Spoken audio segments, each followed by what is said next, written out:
छत्रपती संभाजीनगरच्या वाळूज परिसरातील दरोडा प्रकरणात एक नवीन खुलासा पोलिसांकडून करण्यात आला आहे। उद्योजक संतोष लड्डा यांच्या घरात करोडो रुपये पोत्यात भरून ठेवलेले आहेत अशी टीप त्यांच्याच जवळचा मित्र बाळासाहेब इंगोले यांनी दिली होती।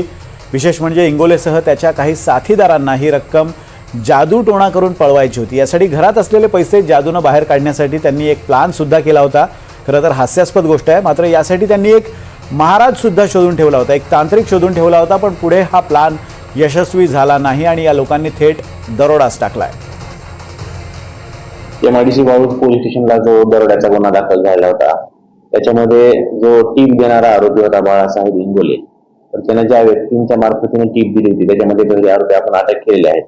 तर तपासामध्ये असं निष्पन्न झालेलं आहे की आरोपी आजीनाथ जाधव, गणेश गोराडे, महेश गोराडे, तर या आरोपींचं प्लॅन असा होता की एक महाराज बघायचा, त्या महाराजाला आणायचा आणि लड्डा यांच्या घरी जे पोत्यामध्ये पैसे किंवा सोनं ठेवलेले आहे तर ते पैसे जादूच्या साह्याने ते बाहेर काढायचे घराच्या, असा त्यांचा प्लॅन चालू होता।